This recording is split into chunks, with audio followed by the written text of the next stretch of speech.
Wonderful, thank you so much.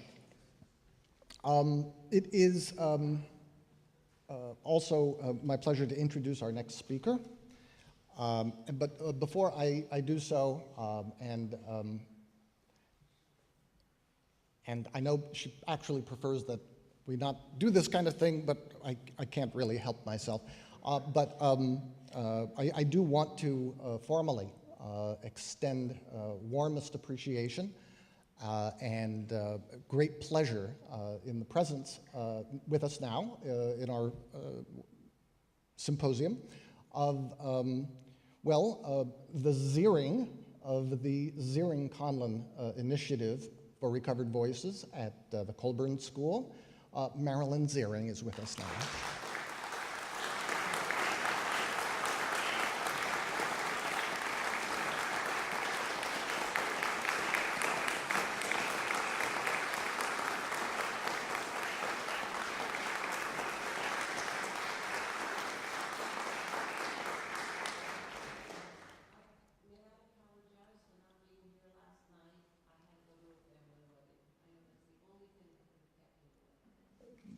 We missed you, but we're delighted that you're here now. Our next speaker this morning is Christopher Hailey. Christopher Hailey is a wonderful musicologist, a brilliant translator of works from the German into English, including a great deal of correspondence. Again, as I've mentioned before, there are profiles for all of our presenters in the back here. And our general feeling is you would probably rather be listening to them talk about what they're talking about than just us talking about them. But Christopher Hailey may also be familiar to a number of Angelinos because for many years he was a very beloved pre-concert lecturer, both at the LA Philharmonic and other places. Something he still continues to do on the East Coast. And I can also personally attest to his brilliance as a teacher. I had the privilege of attending a seminar for one session that he led at Princeton, and it was a dazzling display of connections and context and a great deal of important information. He is also the world's authority on Franz Schreker as director of the Franz Schreker Society. Anything you want to know about Franz Schreker, Christopher Hailey is your man. And anything else having to do with the circle of Franz Schreker. Anyway, it is my great pleasure to introduce now Christopher Hailey.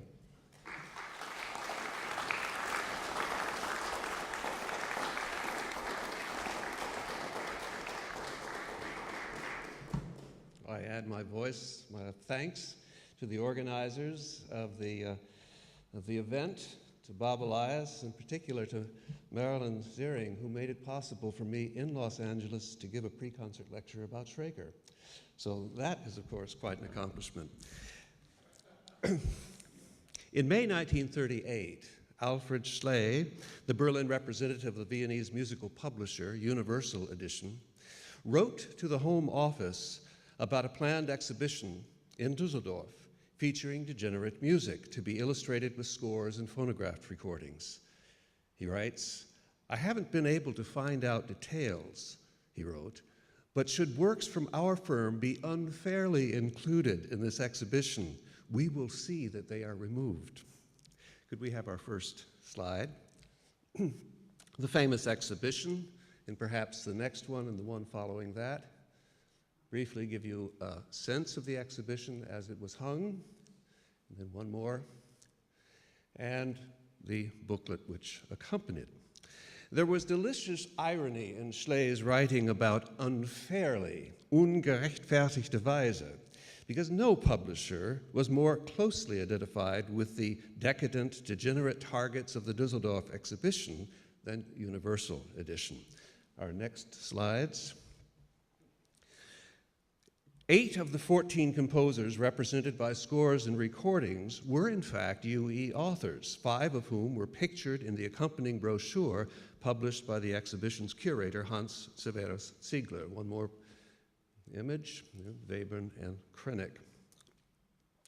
This exhibition, which would go on to Munich, Vienna, and Weimar, had far less influence than its prominence in the post-war literature suggests, but its selection of composers was nonetheless an accurate illustration of UE's precarious position in Hitler's Germany. By 1933, when Hitler came to power, Universal Edition, founded in 1901, had become the preeminent publisher of new music with a roster of composers that included not only the principal figures of Viennese modernism, Mahler, Schoenberg, Zemlinsky, Schraker, Webern, Berg, Rathaus, Krennic, to name but a few, but also an international array of European, Russian, and even American composers, ranging from Delius to Szymanowski, Mayakovsky, and Scherepnin, from George Antheil to Paul von Klenau, Leos Janáček, and Béla Bartók. The range and scope of UE's worldwide publishing activities were sustained by the most profitable branch of its vast catalog, operas, and it is a publisher of stage works that UE enjoyed particular prestige during the 1920s and 30s. So we can leave that now. We have a lovely blank screen, which is always good. There, blank. The engine driving those profits was the German Opera House. Well over 125 theaters, both municipal and state-supported. Germany was the linchpin of Europe's vibrant opera culture. And even a short list of UE composers makes clear that the firm's growth was synonymous with the cultural history of the Weimar Republic. So let's see our next slide. And again, this is a list of composers performed in the 20s and 30s. It's not complete, but it certainly is representative, and just looking at that list, you can see how important UE's contribution to the Weimar Republic and its cultural life had been. Now we'll look at the same list, highlighting those composers whose works, whether by racial, stylistic, or national criteria, were either banned outright or at least discouraged after 1933. The next slide, please. Now, I have cued this to race, of course, understood by the Nazis to mean the Jews, completely out, style or association, which would then have included Berg and Krennic, and a little more problematic is nationality. Delius, certainly after Germany entered the war with England, certainly Bartók for the same reason. Janáček is a funny situation because Janúfa was actually performed quite frequently, but it was a variable, off and on thing with Czech and Hungarian composers. Stravinsky, again, belatedly banned but had been performed. So that's a bit of a gray area, but everything else you can see is quite devastating. In sum, then, nearly 3/4 of UE's opera catalog ceased to be viable, either because the composer or the librettist was Jewish, the content of the libretto was too provocative, the musical style too advanced or inflected with undesirable popular styles, or the country of origin was unfriendly to the German Reich. Germany's transformation after 1933 was a catastrophe for UE's finances, already shaken by the global economic crisis. I think we can go to blank now. To be sure, these events had a similar effect upon UE's major competitor, Schott, in Mainz, publisher of Hindemith and Korngold, among others. But Schott was not as dependent upon opera to balance the books, and Schott had fewer Jewish composers. Since the pioneering research by Kim Kowalski about music publishing and the Nazis a decade ago, the UE correspondence between 1933 and 1945 has become available in its entirety, and this numbers several thousand letters and documents. This paper draws upon these sources for some preliminary remarks about its contents. Between 1933 and 1938, the year Austria was absorbed into the German Reich, UE scrambled to increase performances outside Germany for its enormous backlist of operas, but the results were spotty at best. For those composers now banned in Germany, whether officially or unofficially, it was all the same. The UE correspondence offers a depressing litany of dead ends and missed opportunities. A premiere in Prague or Zurich might be possible, as in the case of Krenek's Karl V or Berg's Lulu, but there was little chance of a subsequent performance. With its rump catalog of acceptable works, UE began a bizarre balancing act, cultivating one set of strategies for Germany and still others for potential markets elsewhere. The result was a kind of schizophrenia, reflected in multiple versions of its various catalogs and publicity campaigns tailored to specific markets, all the while taking exquisite care not to upset German sensibilities with ill-considered announcements. For that reason, even UE's flagship periodical, Anbruch, once a champion of modernity and political engagement, quickly lost its edge and became a dull rag of bland reportage and provincial concerns. To be sure, one has to take into consideration the political situation in Austria following its own civil war, 1933 and 34, and the introduction of Austro-fascism. One should also bear in mind that the 1930s ushered in a widespread retreat from the spiky avant-garde of the previous decade and the embrace of a new audience-friendly, nationally centered populism, whether in Roosevelt's America or Stalin's Soviet Union. Quite simply, times were changing, as is readily apparent in UE's own opera catalog. Overnight, the topical Zeitoper, a la Johnny, Machinist Hopkins, and Mahagoni of the late 1920s fell out of favor to be replaced by socially conscious operas, including the so-called Bekenntnisoper, such as Weil's Bürgschaft or Krenek's Karl V, or a revival of the folk opera, as with Weinberger's Schwanda or Schraker's Schmied von Ghent. These trends had then less to do with the dictates of censorship than with the need to respond to the social and economic turmoil of the times.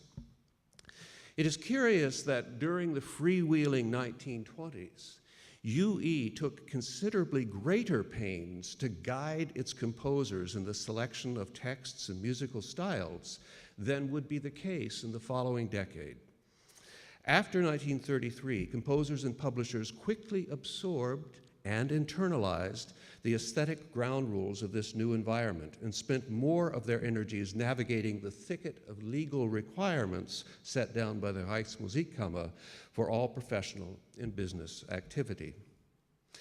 During this period of transition between 1933 and 1938, UE had one overriding priority: finding and cultivating a new generation of composers to replenish its catalog.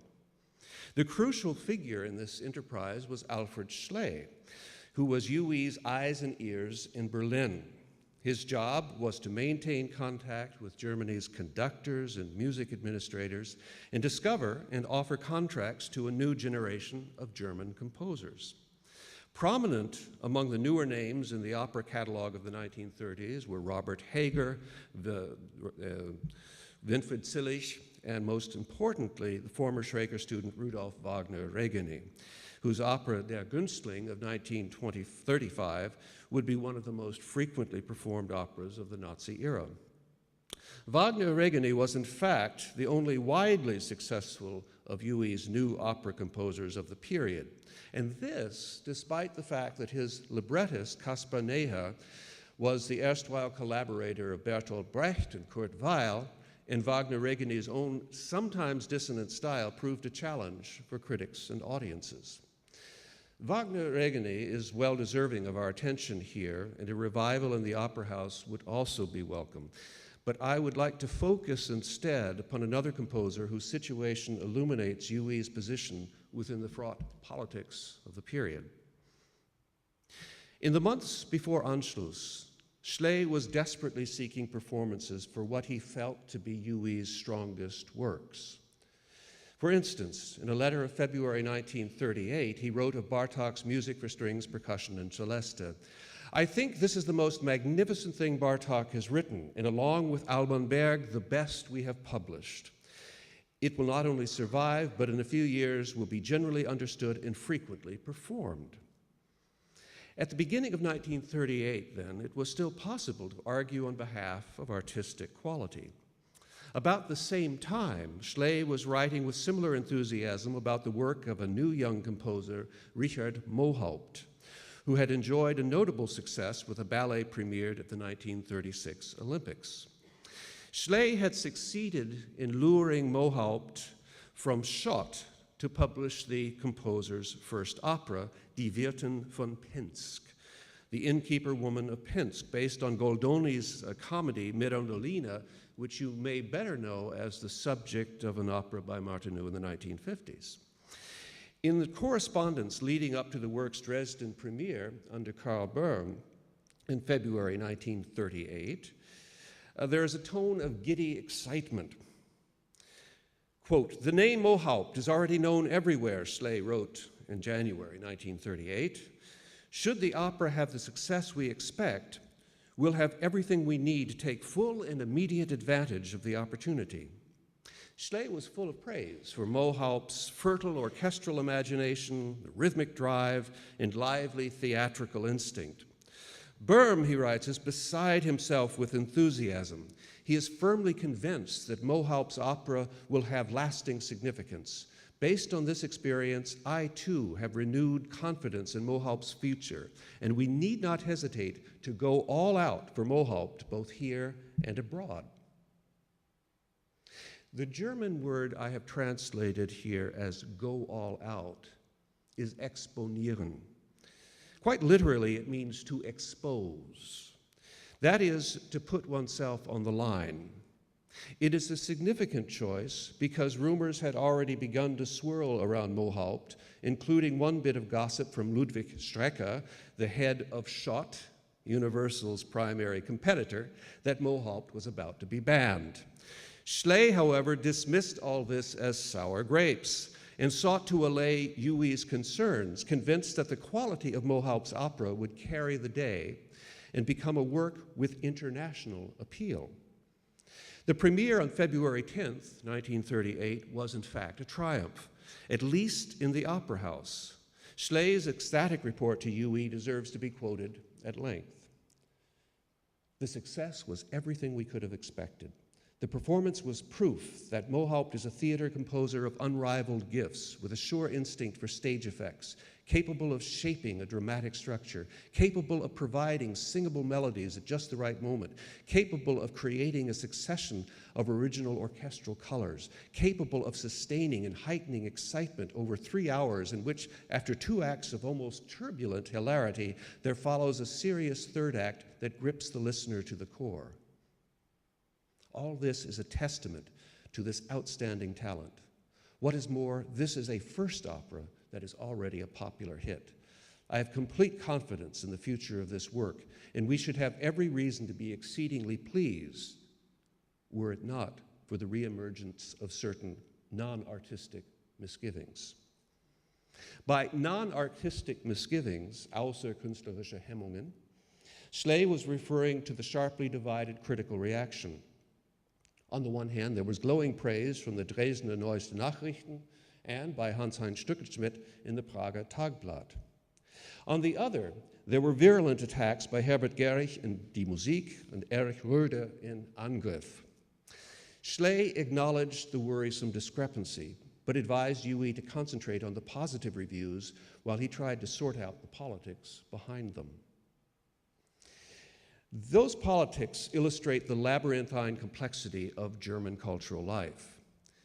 Denunciations by a jealous colleague had fueled virulent opposition by the Dresden chapter of the National Socialist Cultural Community, the NS Kulturgemeinde. This opposition, however, was counterbalanced by the support of a high-placed Nazi functionary, none other than Hans Hinkel, and the sphinx-like silence of the Reichsmusikkammer in Berlin. After 2 performances, the work was effectively banned in Dresden, but given the mixed signals from Berlin, Schley and Huey had hopes that the opera might be performed elsewhere in Germany. In the meantime, Schley reached out to Karl Rankel in Prague, where he found keen interest, but a certain reluctance to perform a work that might yet be banned in Germany.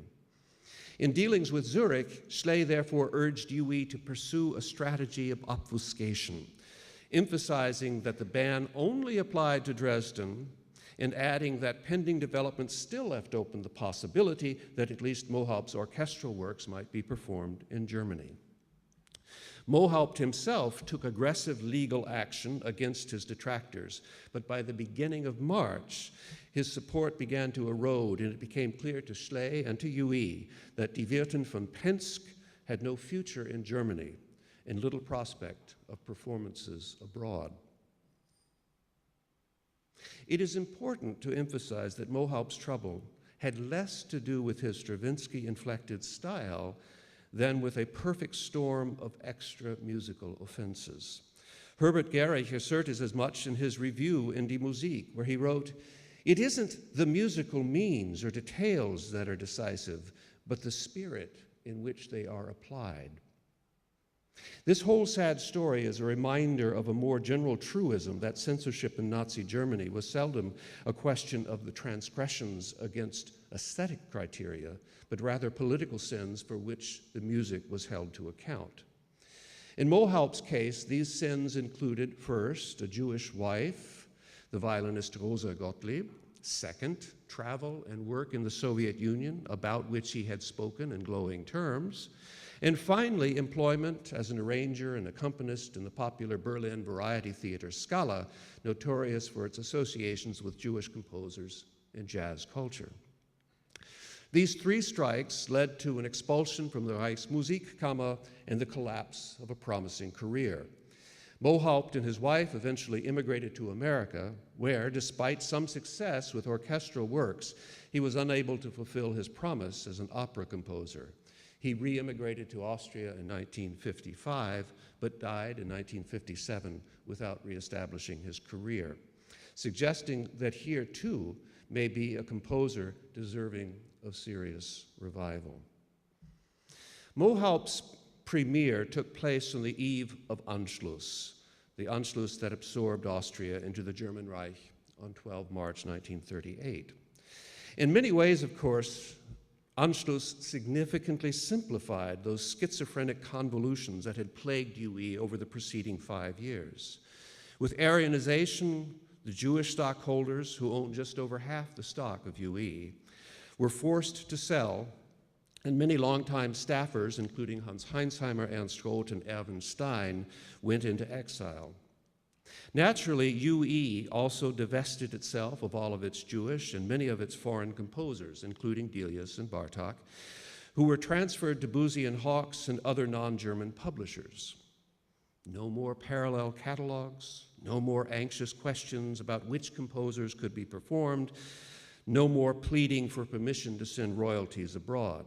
The rules were now clear, and there was little point in pushing the envelope by extolling musical qualities of a Bartók, a Berg, or a Richard Mohaupt. Now other qualities were decisive. Writing in September 1938, Schley found it prudent to reassess his formerly negative opinion about the composer and Nazi functionary Ludwig Maurich. "I think he's musical, at least substantially better than we thought. Moreover, he has terrific connections and is hugely admired in all the important political and artistic circles. I believe it would be wise to cultivate him." In that same letter, Schley discusses still another composer of promise. "Yesterday, I heard by chance that the Vienna State Opera is going to premiere an opera by Rudolf Wille. The opera was written on commission by Dr. Goebbels. Naturally, I'm moving heaven and earth to acquire the work." Both Ludwig Maurich and Rudolf Wille did indeed become UE composers, although it cannot be said that their political connections did anything to improve the quality of their works. Both composers sank into obscurity long before the collapse of the Third Reich. In fairness, Alfred Schley, now working out of the main office in Vienna, did what he could to maintain UE's standards, and amid the inevitable politically connected mediocrities, he was able to sign contracts with a number of composers, including Frank Martin and Gottfried von Einem, of genuine merit. More surprisingly, however, was an agreement he struck in 1943 with Rolf Liebermann, a Swiss composer of Jewish descent, with the understanding that it was a contract, quote, für die Zeit danach, for the time afterwards. And afterwards, it was Alfred Schley who led UE back to its former glory as a leading force in new music. Moreover, it was Schley who was able to preserve, at some personal risk, valuable scores and sources relating to the firm's banished and exiled composers.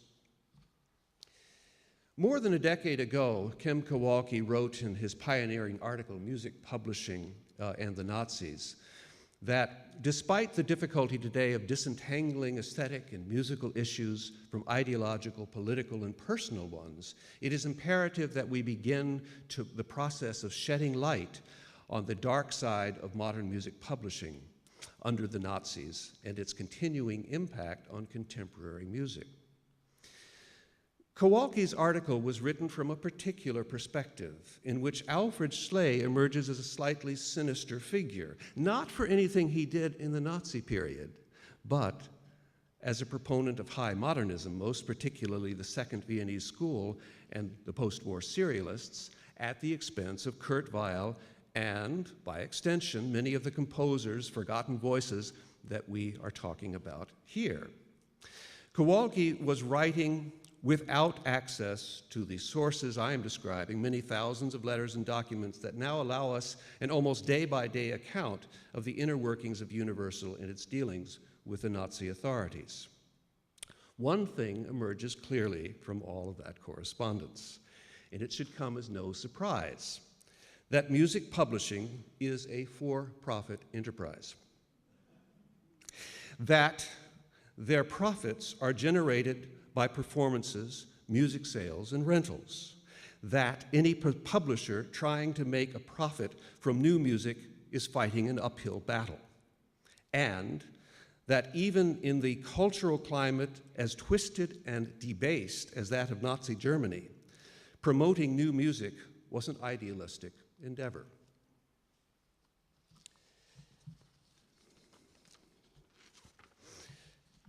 The Orell Foundation has set its focus on recovering silenced voices, but the history of repression and censorship is also a history of silenced and corrupted institutions. By 1933, Universal Edition was a global force in new music, with a truly international array of composers.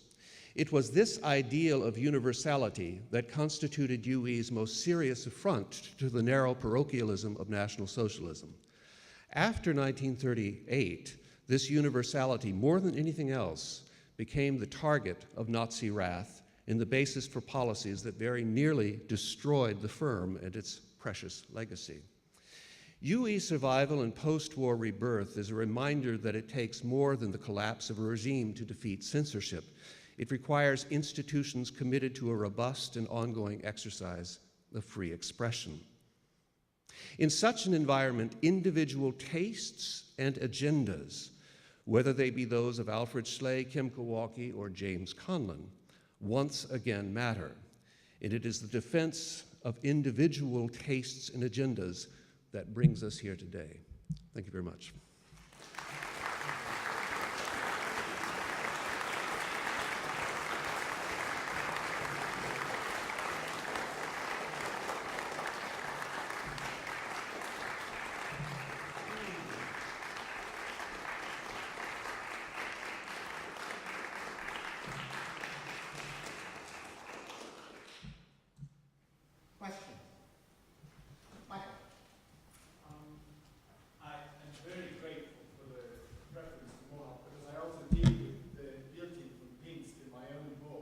Another composer whom I saw on this list, who's equally intriguing, was Paul Fontana. Yeah.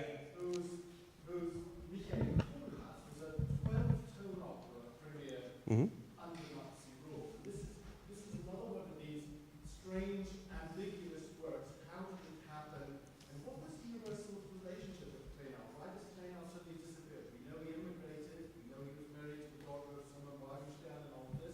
But this is another one of these extraordinary figures who probably is also deserving of some sort of Yeah, he was also the person who, in fact, insisted that the 12-tone system was perfectly compatible with fascism. So, you know, I mean, you know, yeah, ahead of his time. I hear an agenda. In fact, Michael, that's precisely the kind of answer that these letters will start to answer, and there are many of them. Okay. I was at first amazed, but then not so amazed to see that Delius was considered persona non grata. Well, Because he was British, right? yes, and I have to say there are two sort of shades of this. One after September 1939, obviously. But even before, there's a kind of subtle discourage, because the performances in Germany at this time, as you can well imagine, were highly subsidized. So it was really a question of this kind of triangle where people at radio stations in particular, but also civic and municipal orchestras and so forth, were looking for support for programs. So UE was kind of one base of that triangle, and they would then steer away from things which are in any way going to be problematic towards others. I mean, it's a vast catalog that they had, so there were many other things. So His career was entirely continental, if you will. yes. First, popular in Germany, that's why he was a UE composer. Right. Then he preferred the Scandinavian countries, made his home in Right. France. Right. Hated England, Yeah. but he happened to carry a British He happened to, and then of course, yeah. So there are a number of factors, and some of them are national, some of them are stylistic, and again, that list is rather a crude illustration of the problems, because with each one of these there are nuances. Unless you were yellow, those are no nuances. Those were actually, there were exceptions, and there are some strange exceptions in which a number of operetta composers whose librettists were Jewish were nonetheless performed right into and through the Nazi era. So a lot of that, if a Goebbels or a Goering or a Hans Hinkel took your cause, there were possibilities for little escape mechanisms, and that's the other thing that emerges from these correspondence. Yeah, I failed the test because I was trying to guess which names would disappear in your next slide, and the name I failed on was Förster.